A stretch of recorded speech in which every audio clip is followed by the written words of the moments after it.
We'll go ahead and get started. Um, so,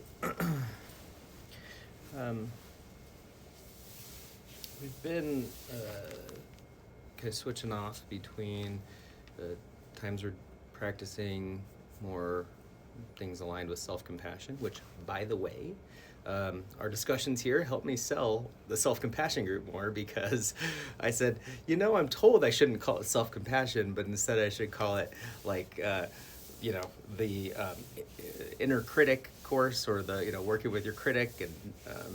And people were like, oh, I like that better. Okay, not better, but, a bunch of people signed up for it because we had our last MBSR course last night. So thank you all for helping me see that sometimes saying the thing that feels like the thing to work towards feels like it's so hard to get to, and actually brings up the opposite. So anyways, so we've been working with that, right? And then switching off between, kind of the two wings of the bird, one being self-compassion, the other being mindful awareness, and taking a few, different avenues in between, looking at values at times and so forth. And this week is more focused on mindfulness. So,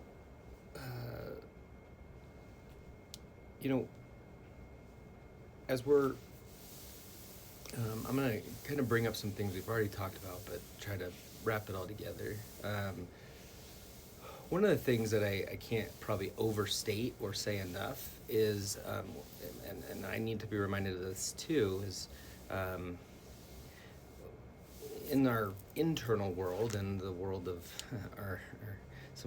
there's this guy that calls it our inner physics, like our inner psychology. I like that idea of inner physics, it's like a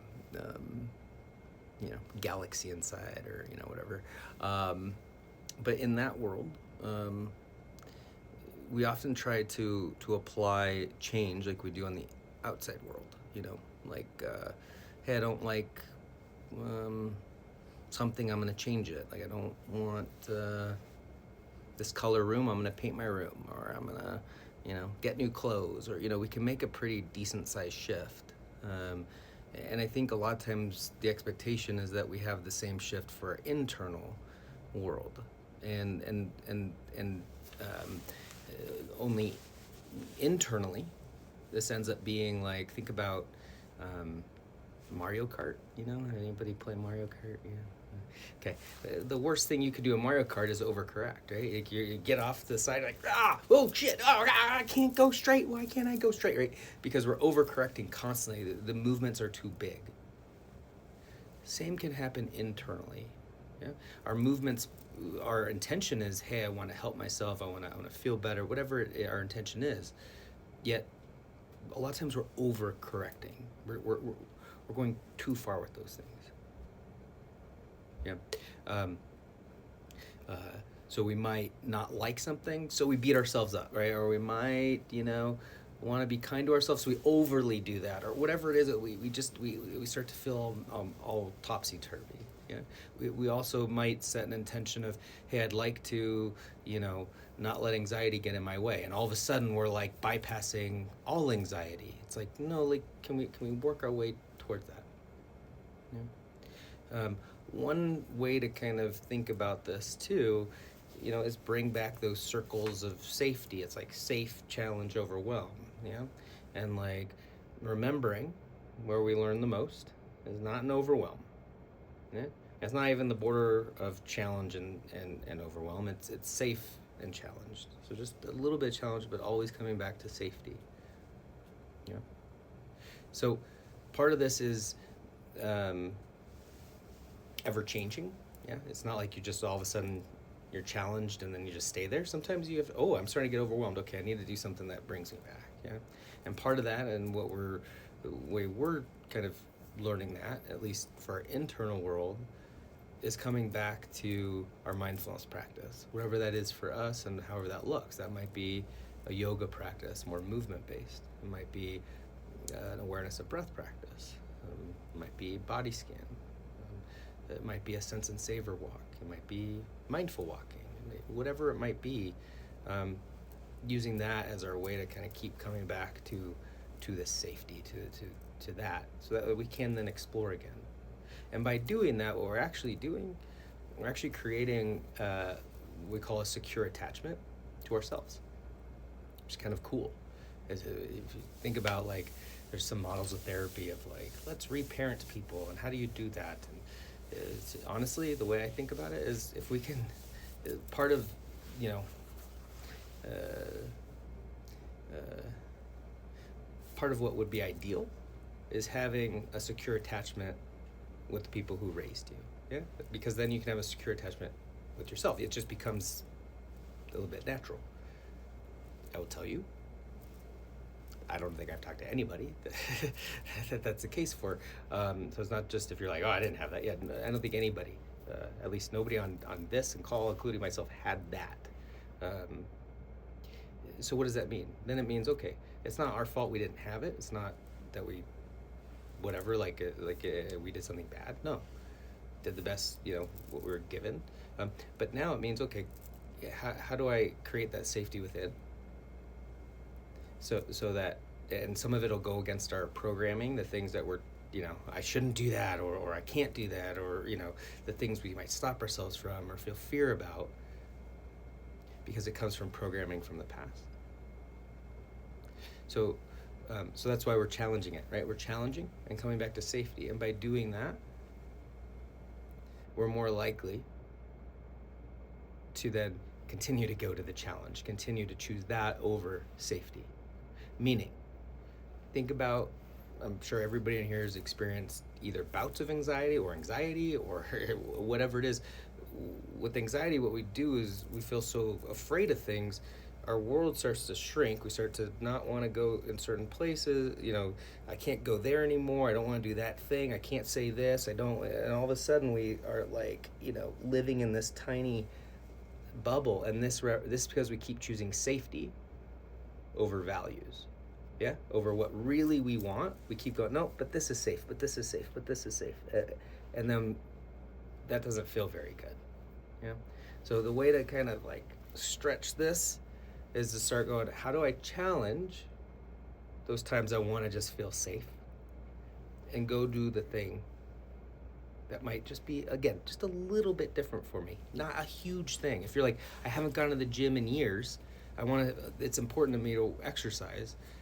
Can you go for 10 minutes? Like, not 2 hours, right? That might be an overcorrection. Okay.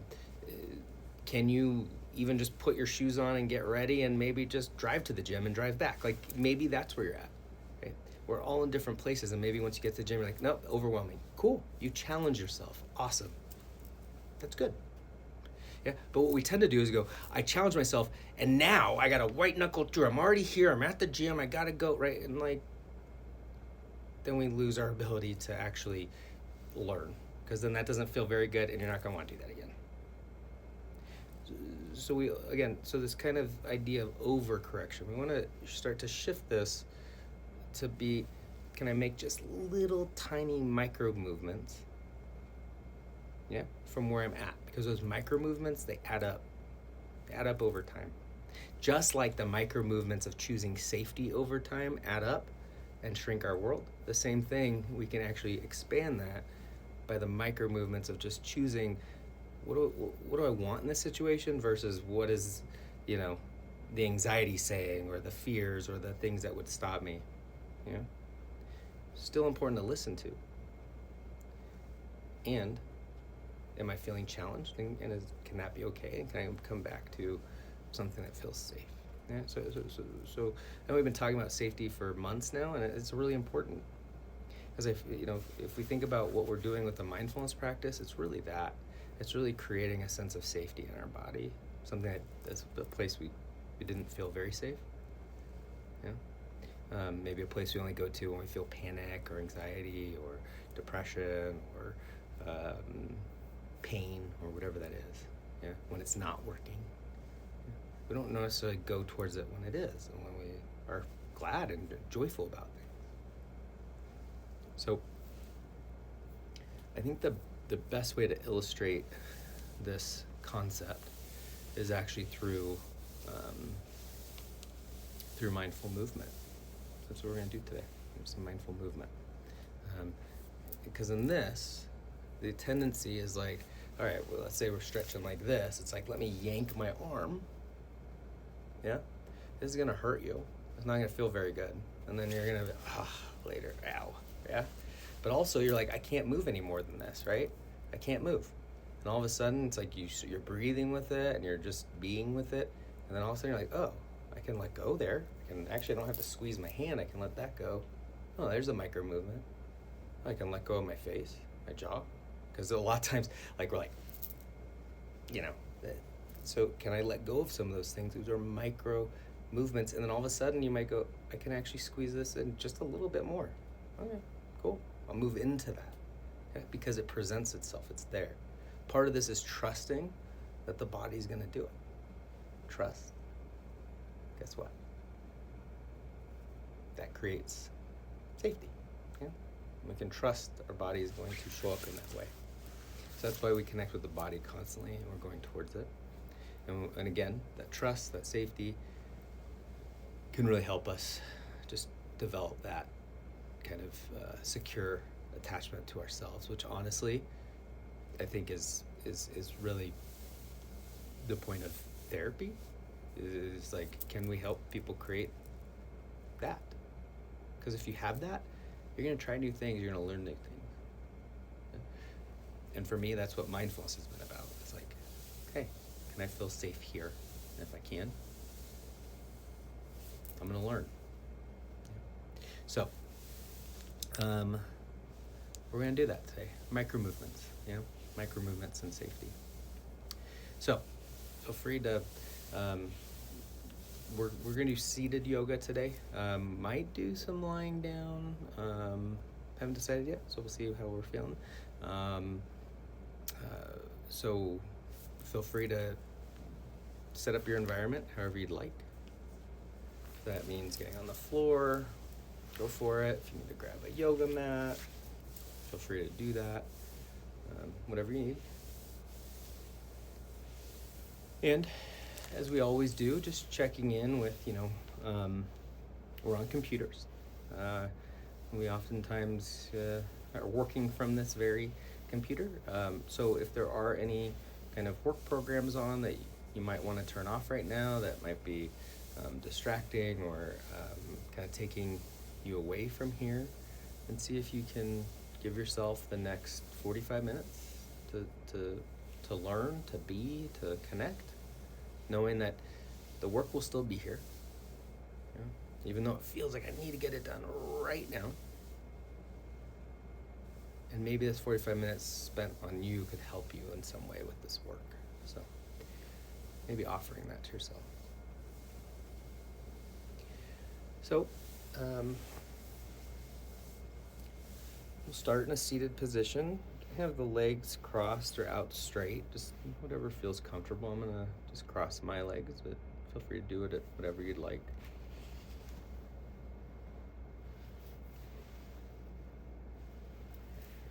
Let's start by connecting with the present moment. So you can do this by maybe placing one hand over the heart or the chest, another over the belly.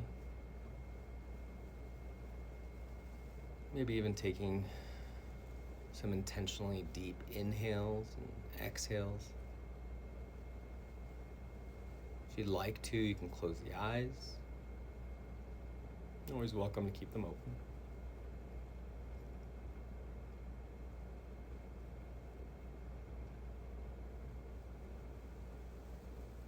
Maybe feeling the breath from the outside, with the hands, the fingertips.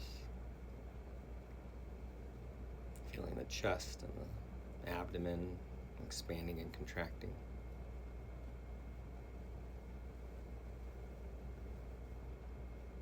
And perhaps feeling from the inside, from the chest and lungs and stomach, noticing the sensations of the hands on top as those expand and contract.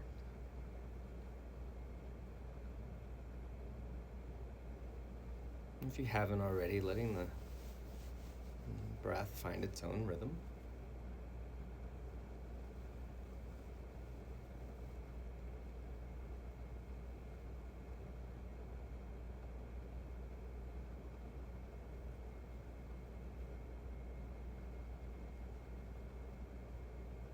Allowing yourself to show up here and noticing, are you trying to force it?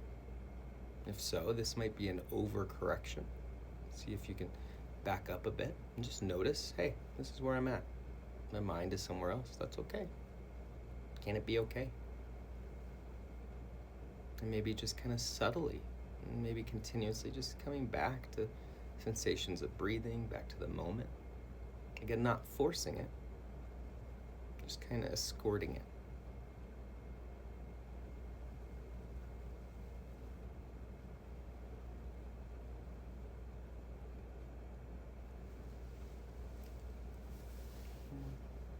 Next exhale, just placing the hands maybe on the legs somewhere or crossed in the lap, whatever feels comfortable.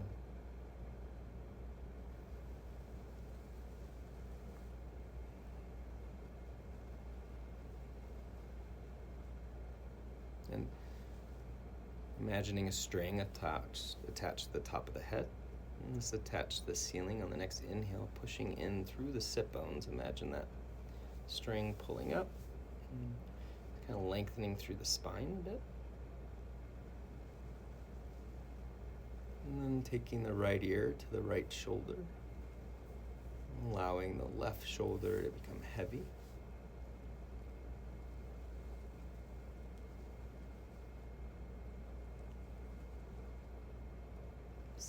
Maybe paying particular attention to the areas that feel tight or tense.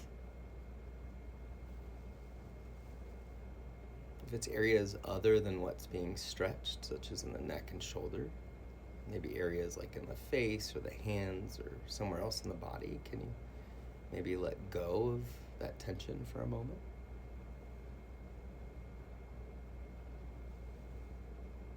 If the tightness is in the area being stretched, such as the neck, shoulder,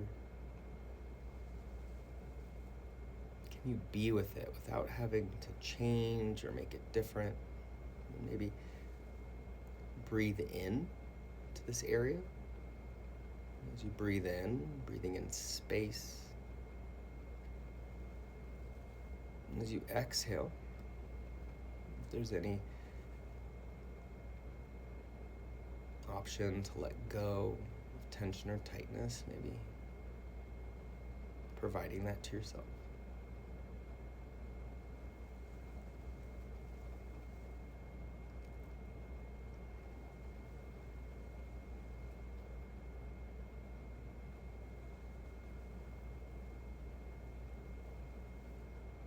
And if as you do this, you're noticing subtle movements, maybe a deepening of the practice, or of the stretch. Maybe a letting go somewhere that previously had been held on to. This is the idea of micromovements. This is all it is.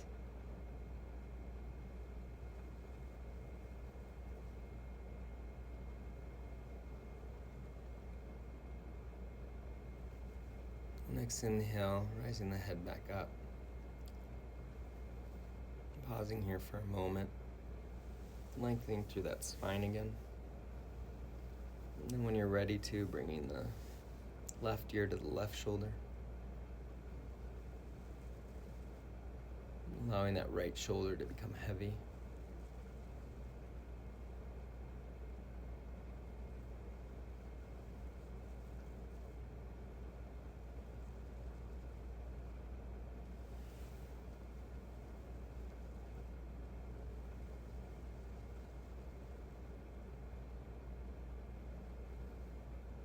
And if as you do this, you're noticing attempts to really yank the body or pull it in certain directions, maybe an urge to do that, noticing that. See if you could ride the urge, knowing that it'll come and peak, crest, and then go back down.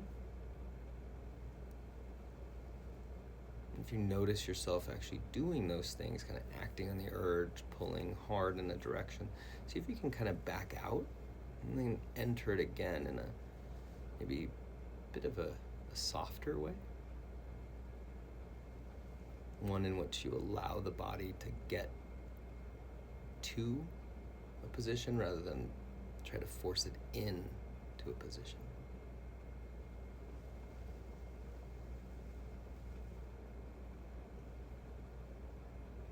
This stretch in particular is more about allowing and letting be than it is about anything else.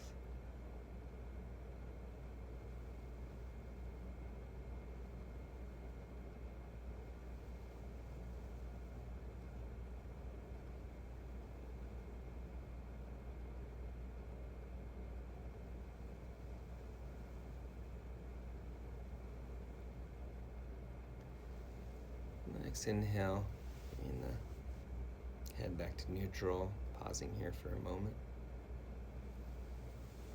When you're ready, lengthening through the spine again, and bringing the chin to the chest. And this time, allowing both shoulders to become heavy.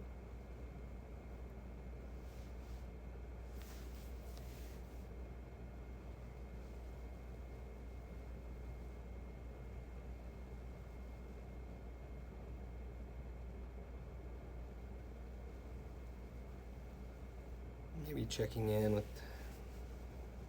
the musculature in your neck and head. And just notice, are you sometimes we kind of tell ourselves we're letting our head hang, but we're really kind of trying to pull it in a direction. If that's the case, maybe back out of it. If you're not sure, maybe back out. And this is kind of like coming back to safety. And then as you exhale, going back in and just letting the head hang.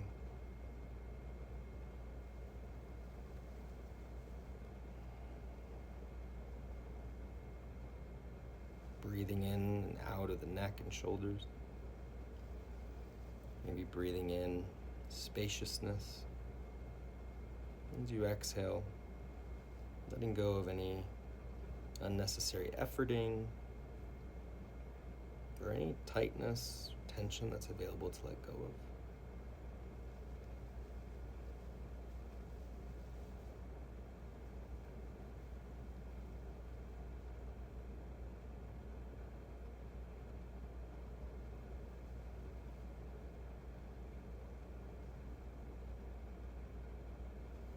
If you'd like, maybe introducing just a little bit of a quarter circle or half circle. Just rolling the head side to side. Remembering that you don't want to do a full circle here. It just isn't always great for the cervical spine, for the neck. If it's something that you know that maybe it's part of your practice already or you're familiar with, and feel free to move the head the way that you might normally do. Otherwise, continue with the quarter or half circular motion.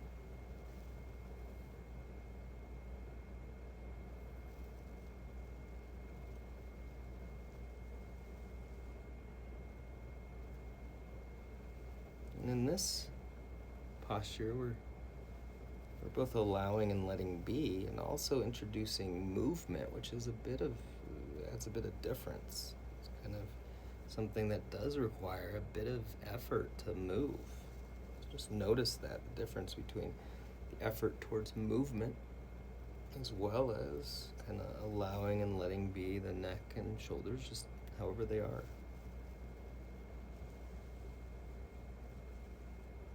Next time the chin comes to the midline of the chest, keeping it there for a moment, and then slowly and gently rising the head back to a neutral position.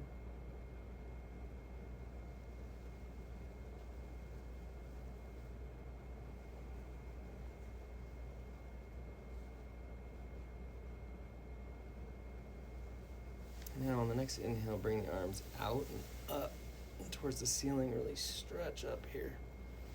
If you'd like, you can kind of look up towards the ceiling, maybe even down towards the mat or the floor.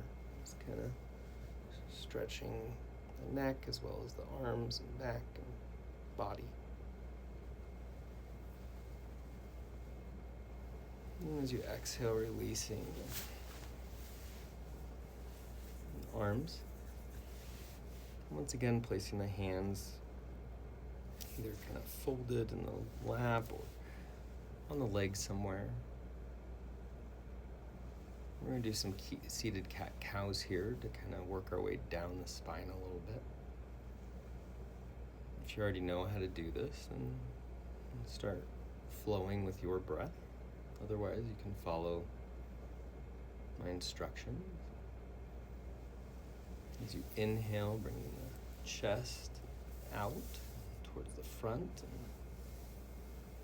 shoulders towards the back of the mat.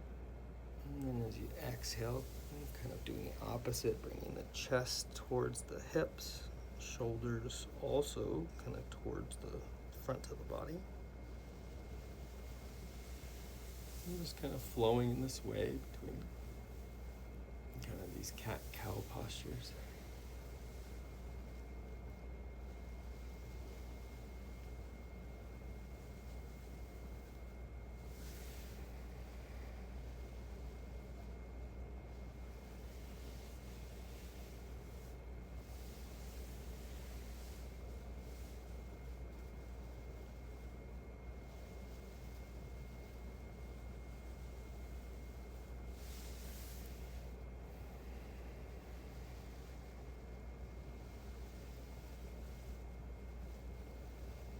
After the next round of that, pausing. This time extending the legs out in front.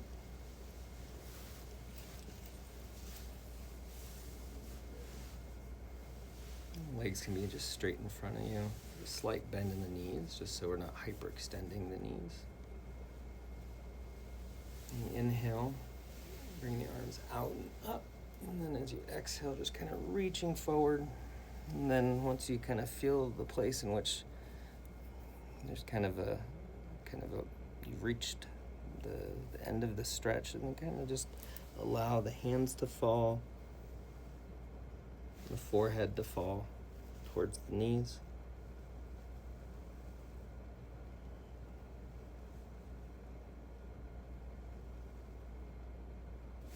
And in these kind of forward folds, it's kind of what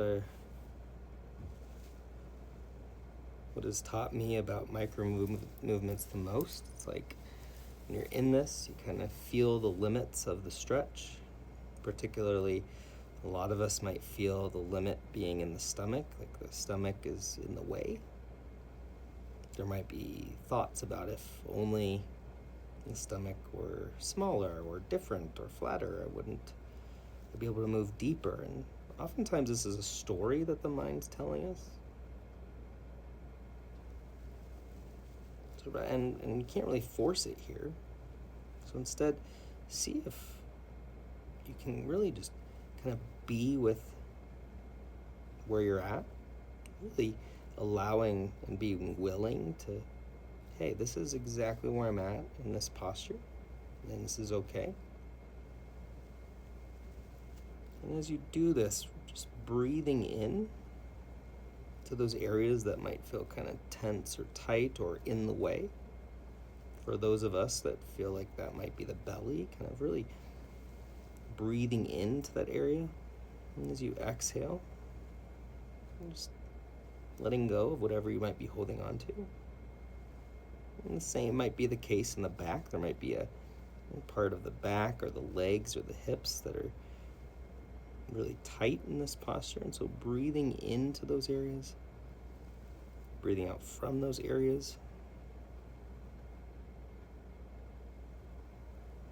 As you do this, if there's a little bit of a falling into the pose, even just a bit deeper, maybe just identify, that's what a micro movement is. That's exactly what we're talking about. You can't force it. It's more about being with and allowing the body to do its thing.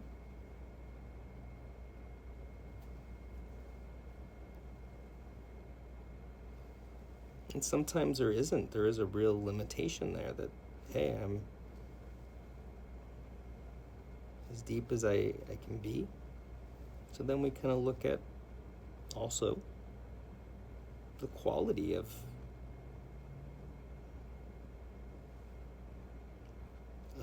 our experience, meaning not in a judgmental way, but more, are there parts and things to make this, parts of the body I can release tension in to make this a little bit more pleasant?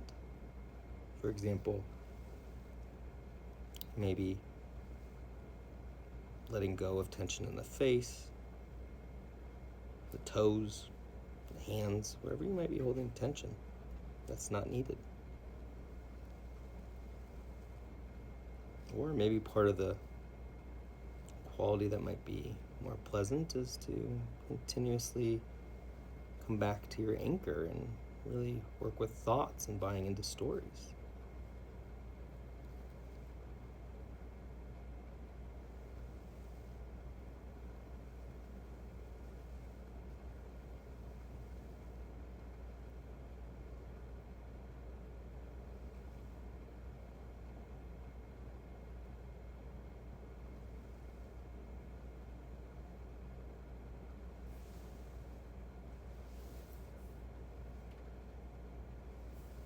And then on the next inhale, just kind of slowly starting to walk the hands up the legs until you can place the hands behind you, and stretching the chest out and up, even taking the head back a little bit just to kind of counter that pose. And then releasing and exhaling, maybe just shake out the body, anything left over.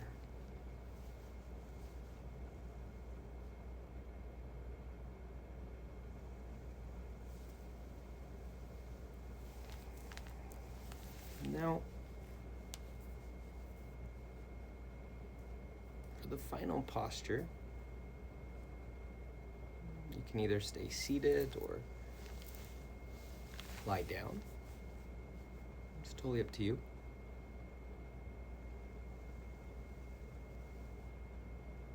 We're just going to spend a minute or two in silence and connection with the body, the mind.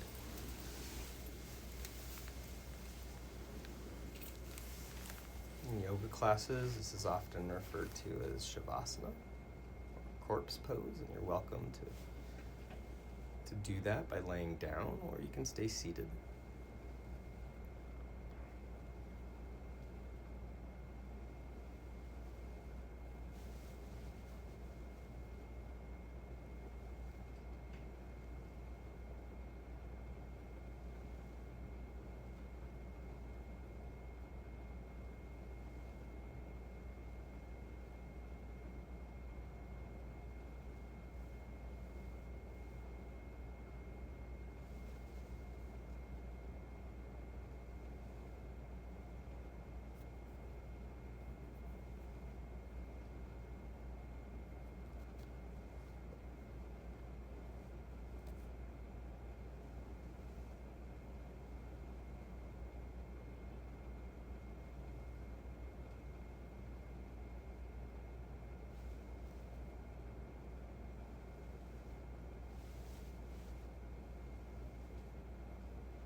some movement back into the body by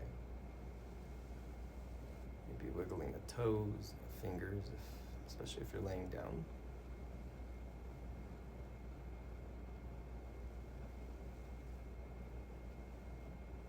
If you're laying down, maybe bending through the knees, placing the feet flat on the floor and turning over to one side. Placing the hands underneath the head to support it.